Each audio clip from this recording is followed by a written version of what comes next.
여러분 안녕하십니까? 6월 20일 월요일 광주 MBC 뉴스투데이 시작합니다. 먼저 오늘의 주요 뉴스입니다. 대선과 지방선거가 끝나면서 2024년 총선을 향한 물밑 경쟁도 본격화하고 있습니다. 더불어민주당이 의장 선거 때마다 반복된 갈등을 막기 위해 광주시의회 의장을 경선을 통해 선출하기로 했습니다.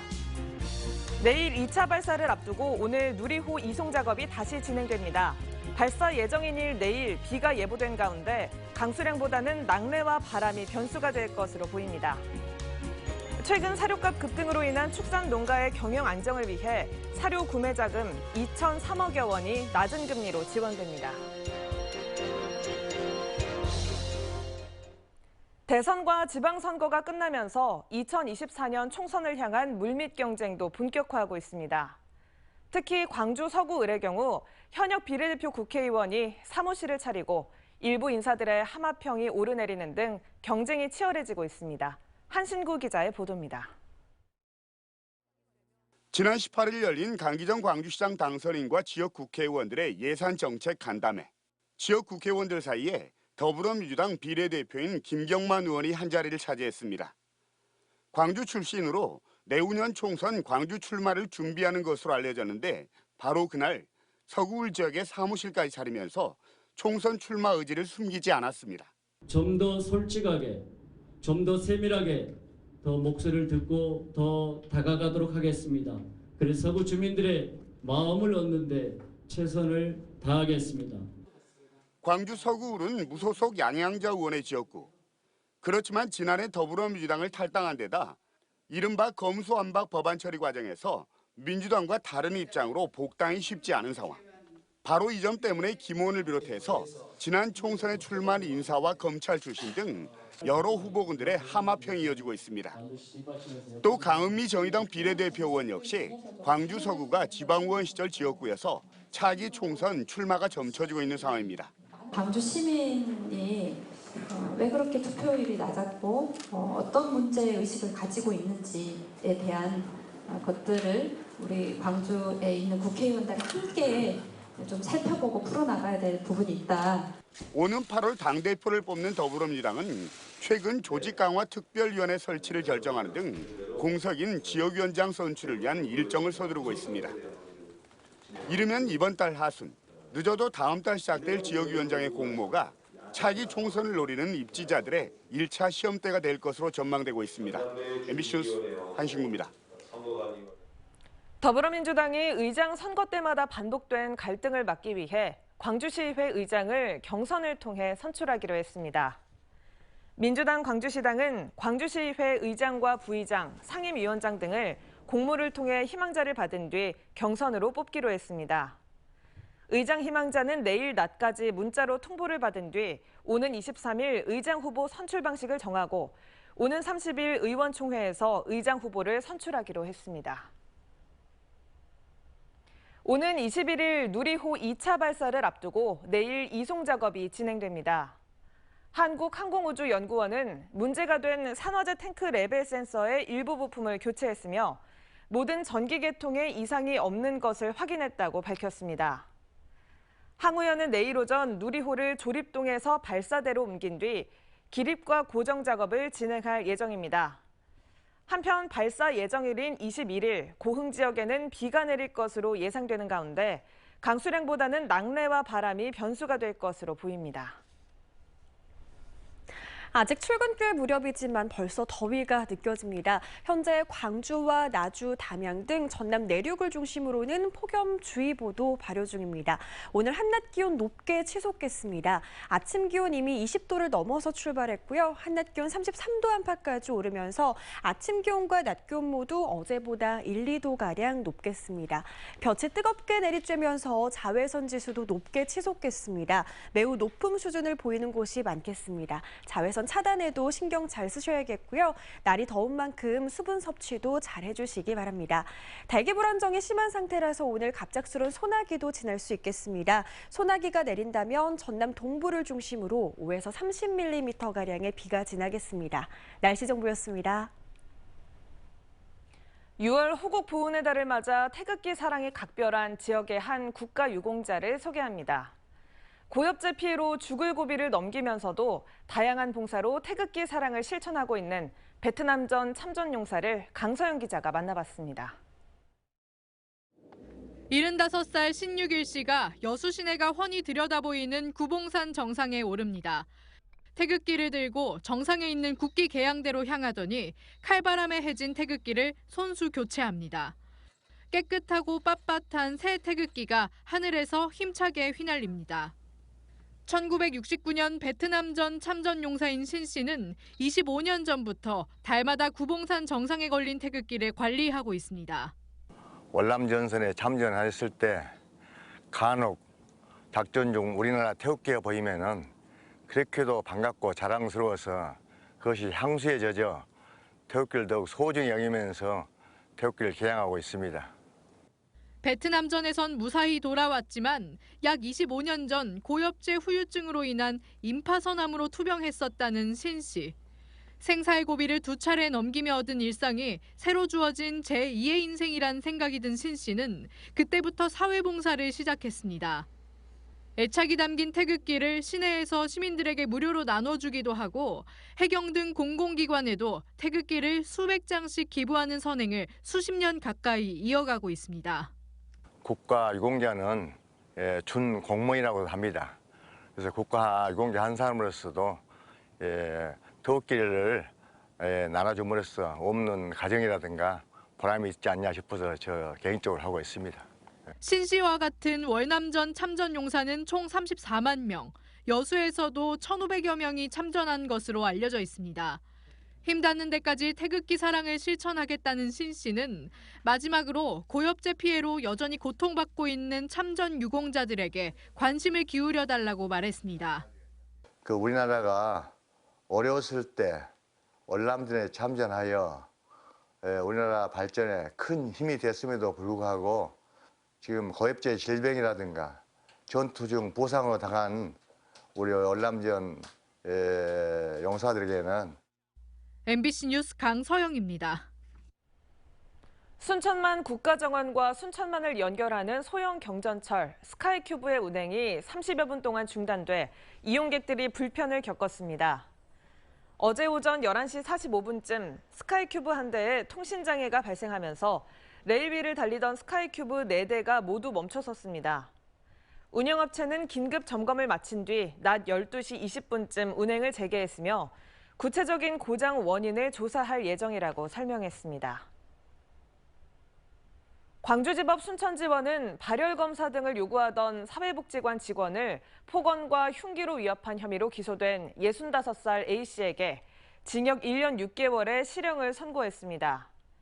A씨는 지난 2월 전남의 한 사회복지관 1층 로비에서 QR 체크인과 발열검사를 요구하고 있던 B씨에게 무례하다며 폭언을 행사하고 다음 날 흉기를 소지하고 다시 찾아가는 등 소란을 피운 혐의로 기소됐습니다. 광주 지역의 자전거 교통사고가 6월과 7월에 가장 많이 발생하는 것으로 나타났습니다. 도로교통안전공단에 따르면 광주에서 지난 2017년부터 2021년까지 발생한 658건의 자전거 교통사고 가운데 6월에 75건, 7월에 78건으로 전체의 4분의 1가량을 차지했습니다. 사고 당시 안전모를 착용한 경우는 18.5%에 그쳤고 미착용률은 57.6%에 이르는 것으로 나타났습니다. 연령대가 높아질수록 치사율도 높아져 60대의 치사율이 20대보다 4배 높았습니다.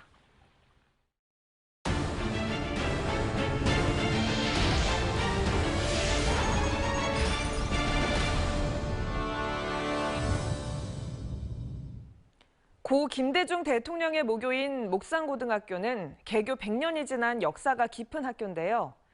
김대중 전 대통령 동상에 이어 무소유를 실천해왔던 법정 스님을 기리는 조형물도 법정 스님의 모교인 목산고등학교에 설치됐습니다. 박종호 기자가 취재했습니다. 개교 102주년을 맞이한 목산고등학교. 학교 한켠에 청동으로 만든 투박하고 작은 의자 하나가 눈에 띕니다. 법정 스님이 순천 송광사 불이람에서 땔감으로 쓸 장작으로 만든 의자를 실물 그대로 다시 제작한 겁니다.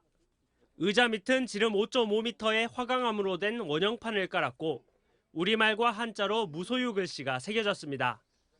이 조형물은 불필요한 것을 갖지 않는다는 뜻의 무소유 정신을 알리기 위해 법정 스님의 모교인 목상고등학교에 설치됐습니다. 그 법정 스님의 정신, 이것을 현대에 있는 우리 모두가 전부 다 본받아야 될 걸로 생각을 했기 때문에 동문들이 힘을 합쳐서 종교적인 이유를 떠나서 많은 사람들이 그분의 가르침을 배웠으면 좋겠습니다. 법정 스님 기념 조형작품 제작에는 동문과 기업인들 그리고 수많은 불자들이 후원을 했습니다. 지난 1920년 6월 문을 연 목상고는 김대중 대통령의 행동한 법정 스님의 무소유 정신을 교육 철학에 담고 있습니다. 그동안의 김대중 전 대통령님의 뜻과 또 법정 스님의 또 맑은 무소유 정신을 우리 학생들에게 그 자연스럽게 스며들게. 김대중 전 대통령 동상에 이어 법정 스님 기념 조형물까지 갖춘 목상고등학교는 이제 두 분의 삶과 가르침을 되새길 수 있는 명소가 될 것으로 보입니다.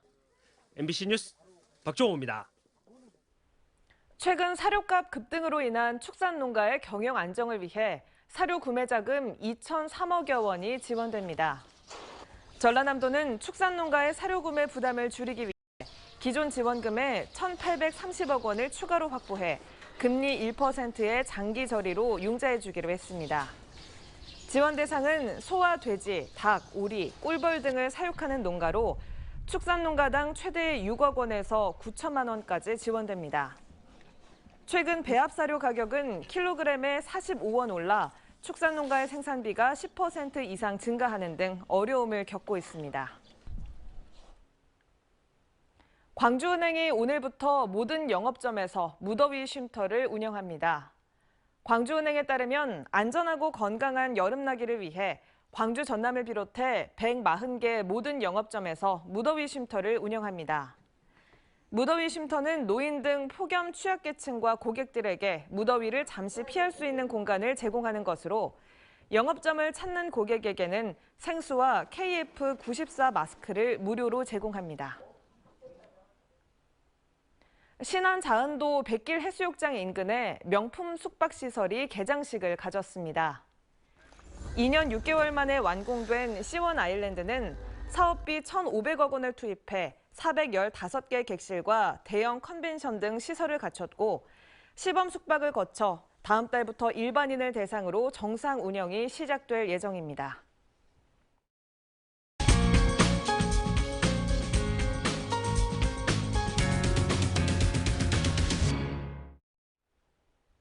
교육시민단체인 학벌 없는 시민모임 활동가인 박고형준 씨가 이번 지방선거에서 남구의회 구의원에 녹색당 후보로 출마했다가 낙선했습니다.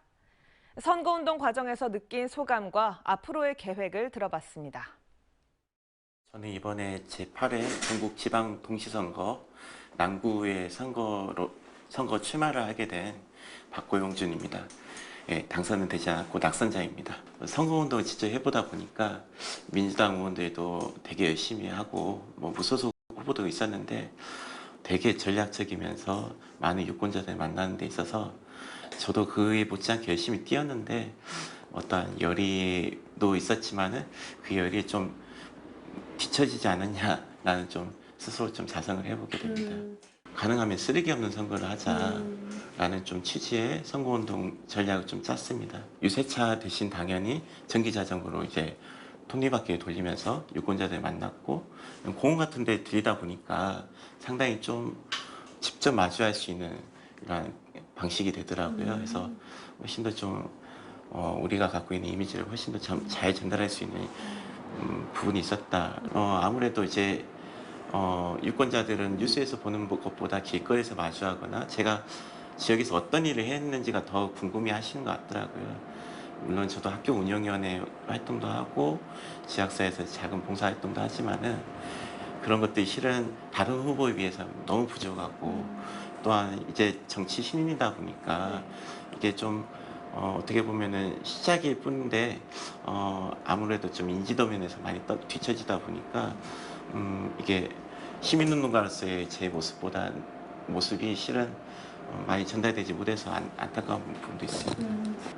아무래도 당세가 너무 약하다 보니까 많은 자원봉사 인력들, 당원들뿐만 아니라 제 지인들도 같이 도와가면서 이 선거운동을 끝까지 유지해 왔거든요.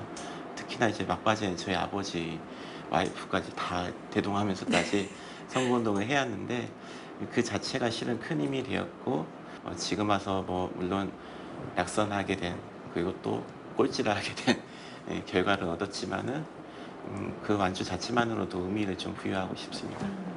제 정치개혁법상 한계가 명확하다라는 것을 이번 선거 기간 동안 많이 느꼈고요. 그렇다고 해서 민주당에게 모든 것들을 비판하거나 개혁의 대상으로 보아야 되는 건가라는 또 생각도 들었어요. 무슨 얘기냐면은 진보정당도 열심히 하면 당선될 수 있겠구나라는 것들이 결과로 이번에 선거로 보여지지 않았습니까? 진보당도 적지 않은 좀 의석을 많이 확보했고 그런 측면에서 보면은 이제 광주 녹색당이 뭐 10년째 되고 있지만은 의석을 한 번도 얻지를 못했어요. 앞서 얘기했지만은 반성을 하면서 보다 더 진보정당, 소수정당들끼리 연대해 가면서 이런 정치개혁 법안에 대한 개혁도 요구하고 스스로에 대한 어떠한 능력이나 정당의 자산들을 차곡차곡 쌓아 올리다 보면은 좋은 결과가 향후에 있지 않을까라는 생각을 합니다. 물론 민주당이 훨씬 더 좀 광주에서만큼은 양보하는 미덕도 보여줬으면 하는 바람도 있고 물론 이제 정치 권력을 얻었으면은 그 힘을 통해서 더 많은 것들을 바꾸고 많은 시민들의 요구를 반영해서 법과 조례 이러한 행정의 많은 변화들을 요구할 수 있을 거라고 생각을 해요.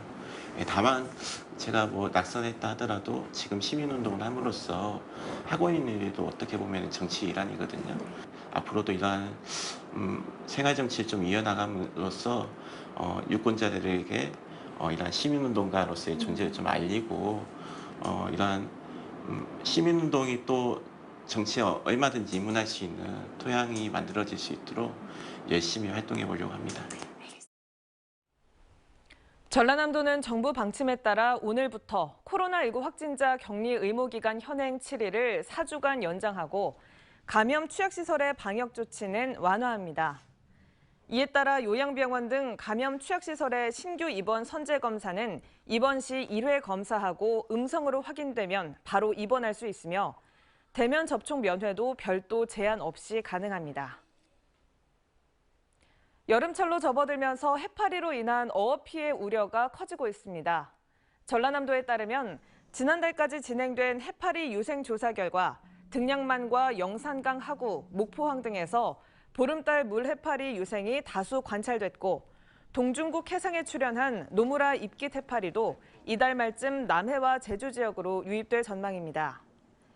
전라남도는 해파리 제거 장비를 정비하고 제거 활동에 투입할 어선을 확보하는 한편 주요 해역에 대한 예찰 활동을 강화할 방침입니다. 전라남도가 지역 농수특산물을 원료로 사용한 지역 특화빵을 소개하는 전남 빵지순례도를 제작했습니다. 빵지순례도는 목포 목화솜빵과 여수 갓버터 도나스, 무안 양파빵과 장흥 매생이빵 등 21개 시군의 개성 넘치는 특화빵 업체 63곳이 지도에 수록됐습니다. 전라남도는 더욱 많은 사람이 전남의 지역 특화 빵집을 찾도록 SNS 등을 통해서도 대대적으로 홍보할 계획입니다. 아직 출근길 무렵이지만 벌써 더위가 느껴지는 아침입니다. 광주와 나주, 화순, 담양 등 전남 내륙을 중심으로 폭염주의보도 내려졌고요. 오늘 한낮 기온 높게 치솟겠습니다. 광주의 아침 기온 벌써 20도를 웃돌면서 출발했고요. 한낮 기온 33도 안팎까지 치솟으면서 아침 기온과 낮 기온 모두 어제보다 1, 2도가량 더 높겠습니다. 한낮에는 볕이 뜨겁게 내리쬐면서 자외선 지수도 높게 치솟겠습니다. 매우 높음 수준 수준을 보이는 곳이 많겠습니다. 자외선 차단제 꼼꼼히 바르셔야겠고요. 날이 더운 만큼 수분 섭취도 잘 해주시기 바랍니다. 지면에 뜨거운 열기가 치솟으면서 대기는 무척 불안정한 상태입니다. 오늘 갑작스런 소나기가 지날 수 있겠는데요. 소나기가 내린다면 전남 동부를 중심으로 5에서 30mm가량의 비가 지나겠습니다. 광주의 현재 기온 23도 안팎 보이고 있고요. 한낮 기온 대부분 지역에서 30도를 웃돌면서 날이 뜨겁겠습니다. 목포의 낮 기온 28도 예상되고요. 영암의 낮 기온 32도 안팎까지 오르겠습니다. 곡성의 낮 기온도 32도로 예상되고요. 여수의 낮 기온 27도 예상됩니다. 날씨 정보였습니다. 이상으로 광주 MBC 뉴스투데이를 마칩니다. 함께해 주신 여러분 고맙습니다.